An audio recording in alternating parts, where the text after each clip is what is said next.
ലോക തൊഴിലാളി ദിനം വിവിധ ട്രേഡ് യൂണിയനുകളുടെ നേതൃത്വത്തിൽ ആചരിച്ചു. ജില്ലയുടെ വിവിധ ഭാഗങ്ങളിൽ മെയ് ദിന റാലി നടത്തി.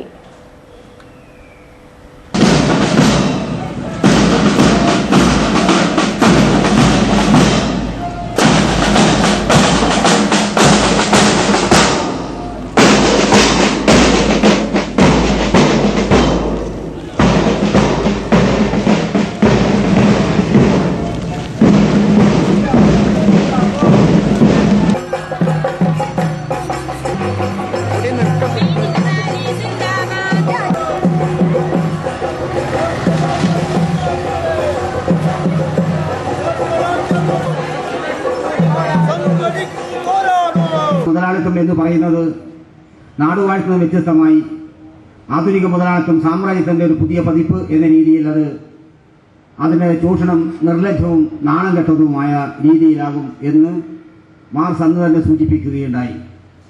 അവന്റെ മുമ്പിൽ ഒന്നുമില്ല, എല്ലാം ചരക്കാണ്. അതുകൊണ്ട് തന്നെ ഒളിഞ്ഞും പതുങ്ങിയുമുള്ള ചൂഷണത്തിന് പകരം നിർലജ്ജവും നാണം കെട്ടതുമായ രീതിയിലുള്ള ചൂഷണ സംവിധാനങ്ങൾ അവൻ കൈക്കൊള്ളും. ആധുനിക മുതലാളിത്തം അതാണ് എന്ന് 1848 തന്നെ മാർക്സ് സൂചിപ്പിക്കുകയുണ്ടായി ഈ ലോക തൊഴിലാളികളോട്. അത് ഇപ്പോൾ യാഥാർത്ഥ്യമായിക്കൊണ്ടിരിക്കുകയാണ്. തൊഴിലാളികളെ ചോരയൂറ്റി കുടിക്കുക മാത്രമല്ല, തൊഴിലാളി വർഗം ഏറ്റെടുത്ത അവകാശങ്ങളെ ഹരിക്കാൻ പറ്റുന്ന രീതിയിൽ തൊഴിലവസരങ്ങൾ അവർക്ക് 12-18 മണിക്കൂർ അവരെ തൊഴിലെടുപ്പിക്കുന്നതിന് വേണ്ടി ആധുനിക രീതിയിൽ ടെക്നോളജി അവന് വേണ്ടി പ്രയോജനപ്പെടുത്തുകയാണ് അവർ. നമുക്കറിയാം, നമ്മുടെ കേരളത്തിൽ പോലും ടെക്നോ പാർക്ക് എന്ന മേഖലയിൽ, IT മേഖലയിൽ അവർ ചൂഷണം ചെയ്യപ്പെടുന്ന തൊഴിലാളികളുടെ സമയപരിധി എത്രയോ ഭയാനകമായിരിക്കും എന്ന് നമുക്കെല്ലാവർക്കും അറിയാം.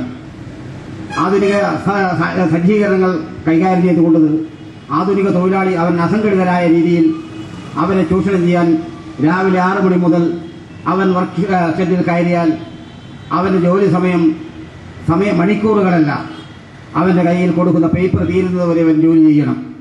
കാഞ്ഞങ്ങാട് നടന്ന മെയ് ദിന റാലി പള്ളിപ്പറമ്പ് MLA ഉദ്ഘാടനം ചെയ്തു. ഗോവിന്ദൻ പള്ളിക്കാപ്പിൽ അധ്യക്ഷത വഹിച്ചു. M. Rajagopalan, VV Rameshan, M. Poklan, M. Gangadharan എന്നിവർ സംസാരിച്ചു. ഇടതുപക്ഷ ട്രേഡ് യൂണിയനുകൾ മെയ് ദിന റാലിയിൽ അണിനിരന്നു. ഉദുമ മേഖല മെയ് ദിന റാലി ബേക്കലിൽ നടന്നു. ജില്ലാ ആസ്ഥാനമായ കാസർഗോഡും മെയ് ദിന റാലി നടന്നു.